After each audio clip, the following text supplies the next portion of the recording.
autora nacional que lançou um segundo livro. Eu, como gostei do primeiro, tinha que ler este. Vamos voltar ao universo da Madalena Sá Fernandes. Livros? Gosto! De Maria João Covas. Olá, eu hoje trago-vos o Deriva da Madalena Sá Fernandes. Este livro é um livro diferente dos outros livros da Madalena. Eu, primeiro de tudo, quero agradecer à Pinguim a cedência deste exemplar. Muito obrigado, foi muito gentil da vossa parte. E este é um livro diferente do outro da Madalena. Este é um livro de crónicas, é um livro onde a Madalena nos fala de assuntos tão dispares como as férias em família, aquelas longas férias em família, até ao seu primeiro amor, até aos casamentos que para os convidados não são aquilo que estariam à espera, até às ligações entre mães e filhos. Este livro é um livro que, sendo diferente do anterior, para mim acaba por ter algo em comum, que é o facto da Madalena se continuar a expor. Ou seja, enquanto o primeiro livro da Madalena, O Leme, era um livro onde a Madalena falava de algo muito íntimo de si mesmo, neste ela conta-nos histórias de uma forma mais engraçada, mas que não deixam de se expor também, mas que não deixam de nos expor também a sua verdade e a sua realidade. Ela, no fundo, volta a abrir-nos o baú do seu passado, volta-nos a dar os elementos que nós precisamos para, de alguma forma, a conhecermos melhor, para, de alguma forma, sabermos aquilo que ela viveu, que ela vivenciou e que ela sentiu em cada situação. Há uma frase que eu não sei se é da Madalena ou se é de outra pessoa que diz que o cronista revela ao leitor aquilo que ele não sabe sobre a sua própria vida. Foi um bocadinho isso que eu senti neste livro da Madalena, porque na realidade aquilo que a Madalena nos dá são situações do dia-a-dia que acontecem com muitos de nós.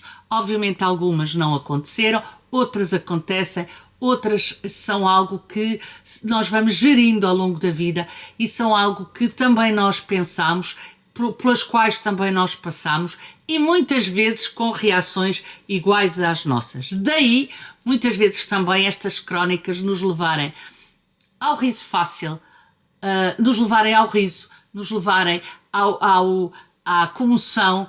Portanto, são crónicas que acabam por dialogar connosco, os leitores, sobre os acontecimentos da nossa própria vida através do espelho que é aquilo que a Madalena nos conta.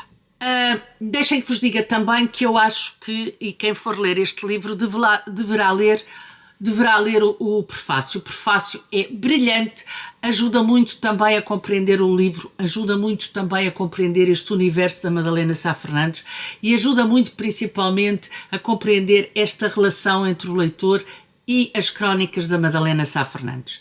Eu fui lendo progressivamente este livro.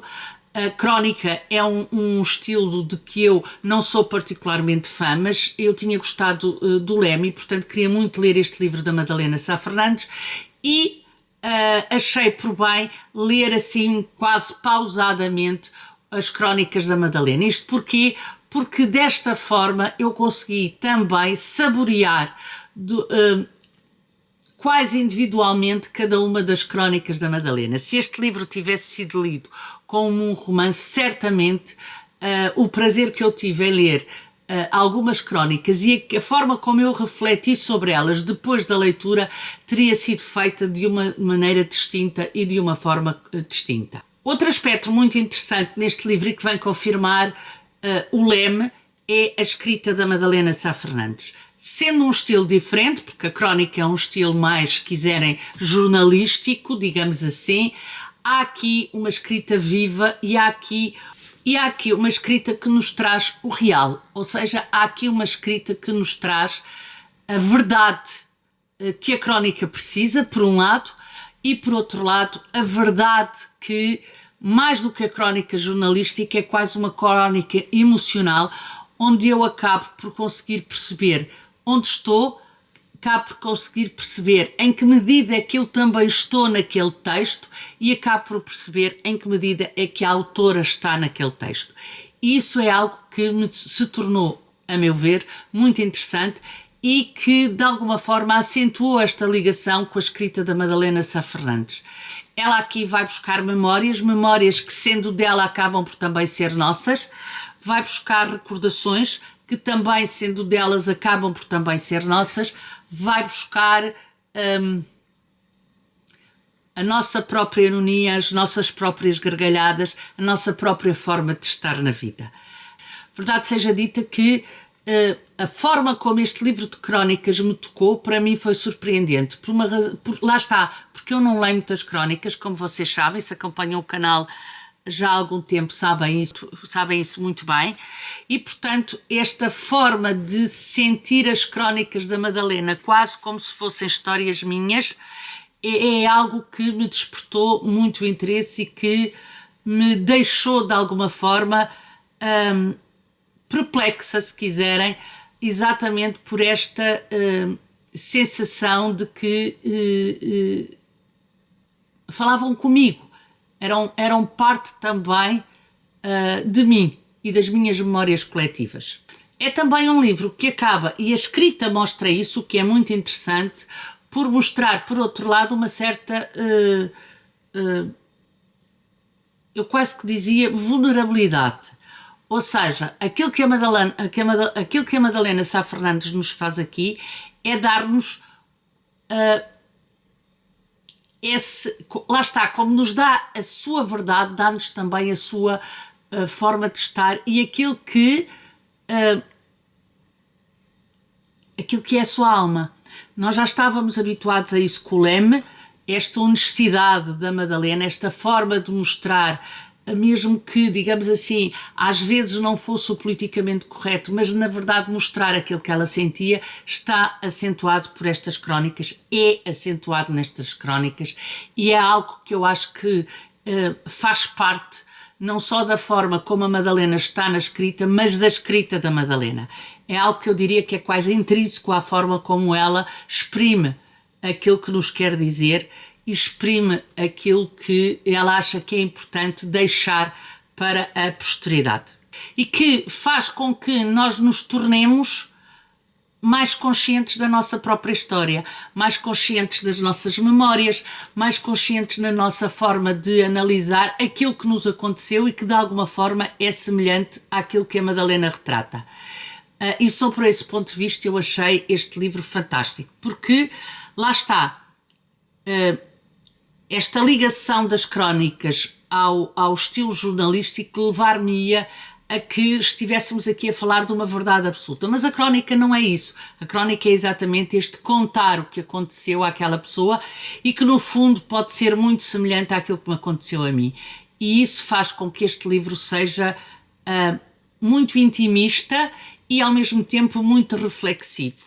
Porque se eu não quiser fazer esta introspeção, o que eu acho difícil, diga-se de passagem, a verdade é que eu perco aqui também uma oportunidade de dar uma dimensão maior ao livro e que o livro merece e que a escrita da Madalena também merece. E portanto, sobre esse ponto de vista, o livro torna-se muito interessante e muito sexy.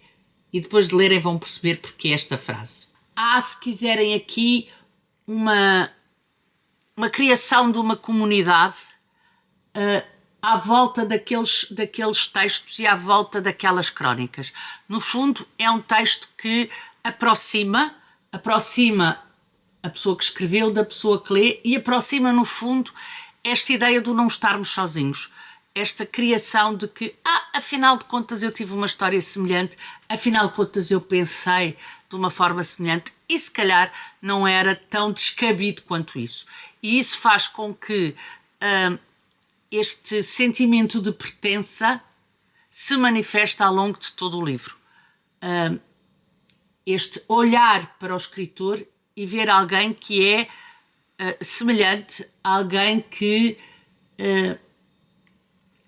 nos é idêntico, se quiserem, nos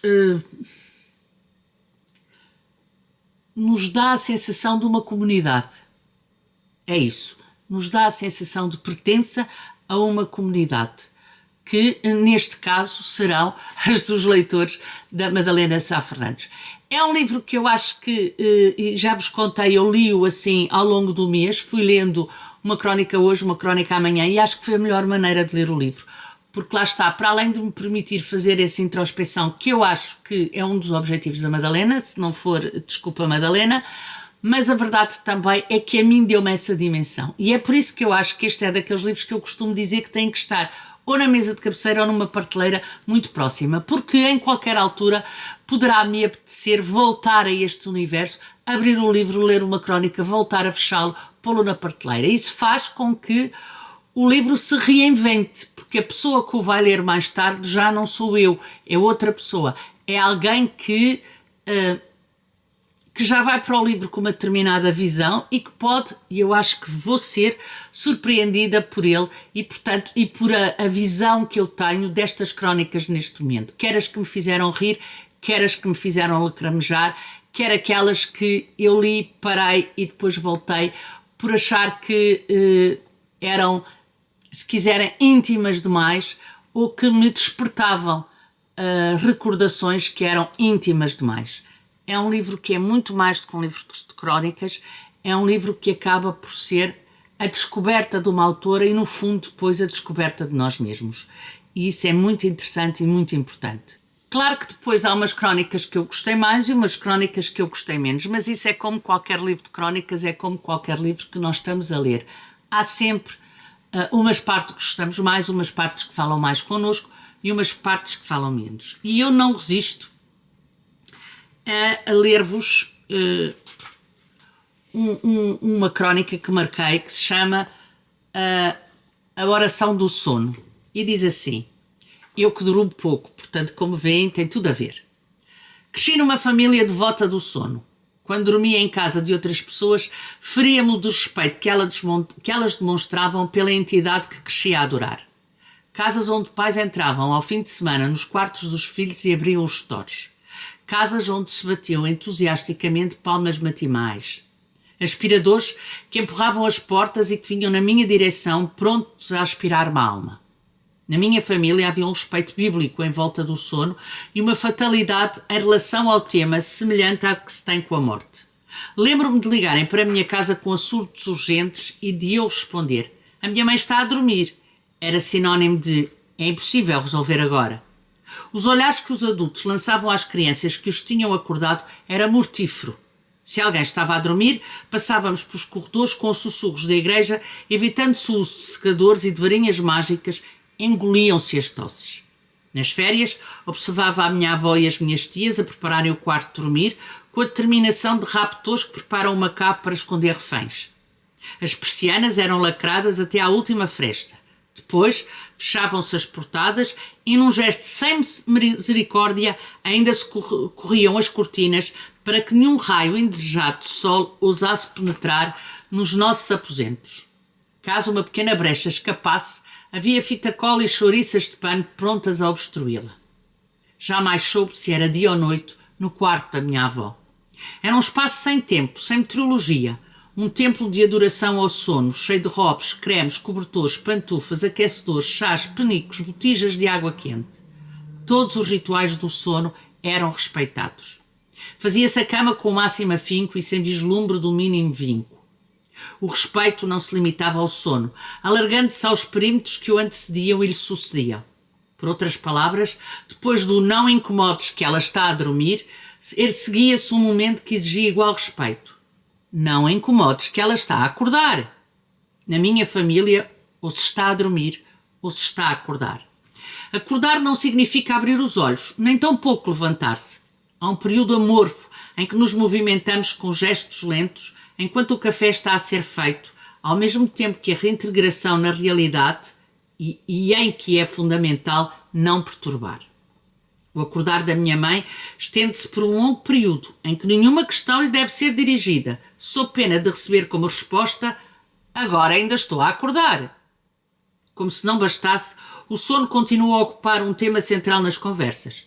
Perguntamos sempre se dormiu bem e ouvimos com genuíno interesse a descrição mais aborrecida possível, a de uma noite de sono. E depois, às 4 da manhã, bebia água.